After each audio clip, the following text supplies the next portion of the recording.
Hello everyone. Welcome to the video in which I am going to explain one of the most crucial topic in operating system, that is concurrency and deadlock. I Ruchit Joshi was supported by my teammates Jatin Sharma, Naitik Makwana, Vyom Mistry, Rudraraj and Aryan Bhagat by doing this project. We are team number 4 in group 4 and we are going to explain deadlock and concurrency. Our website is supported by HTML, CSS and JavaScript. So, our topic is deadlock and concurrency. So, let us first understand deadlock and concurrency separately. Deadlock describes a situation where two or more threads are blocked forever, waiting for each other. And concurrency means multiple combinations that are happening at the same time. Concurrency is the concept of executing two or more tasks at the same time in parallel. There are four algorithms in our project which give solution to concurrency and deadlock problems. Let us start with Banker's algorithm. It is used when resources are having multiple instances. Banker's algorithm is an algorithm which is used to avoid deadlock and resource allocation. The name behind the Banker's solution suggests that it is mostly used in banking system. So let us first understand a demo. In this, we can see that there are allocated process, maximum process, needed process, and available processes. So by taking an example, we can see the given data is of maximum processes and allocated processes. To calculate the needed process, it is very simple. We have to just subtract allocated processes and maximum processes.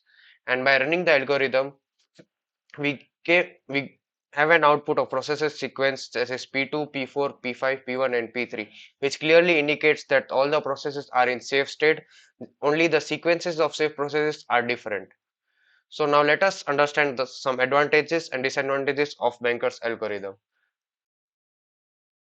One of the advantages of Banker's algorithm is that it contains various resources that meet the requirements of each processes, and each process should provide information to the OS for upcoming resource requests, the number of resources, and how long the resources will be held. Also, there are some of the few disadvantages that needed to be discussed. It the one of the major disadvantages is that it requires a fixed number of processes, and no additional process can be started in the system while executing the processes. And also, the number of resources that are requested can be granted in a finite time, but the time limit for allocated the resource is 1 year. The next solution is Peterson's solution. It is a classic software-based solution to the critical section. So let us understand first what is a critical section. A critical section is that segment of code which access all the shared data. The main principle behind the Peterson solution is mutual exclusion principle. A mutual exclusion principle, also known as mutex, is a program object that prevents simultaneous access to a shared resources. As Peterson's solution provides a good algorithmic description of solving a critical section problem and illustrates some of the most complexities involved in designing the software that addresses the requirements of mutual exclusion, progress, and bounded waiting. Now let us understand the demo. So before starting the demo, there are two variables which plays major role in Peterson's solution. The one variable is the flag variable. This variable decides whether the process will go into critical section or not, and the turn variable which decides that which process, that is P0 or P1, which process will go into the critical section. So by starting the demo, we can see that the red section is the critical section. As mutual exclusion is being processed, only one process will go at one time in critical section, and simultaneously the process will be removed. And then other process will enter the critical section, and simultaneously it will also be removed and will go into the remainder section. Both the process have been executed successfully without context switching, and mutual exclusion is hence achieved.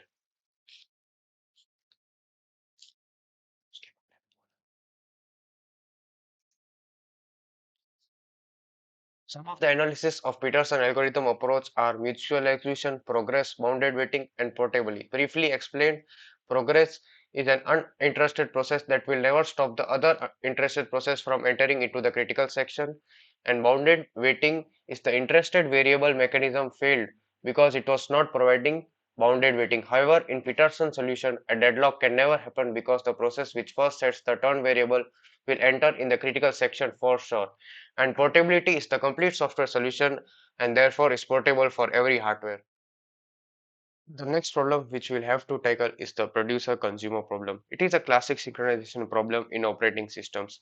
This problem will be having a fixed size buffer, a producer process, and a consumer processes, in which the producer process creates an item and consumer process consumes an item.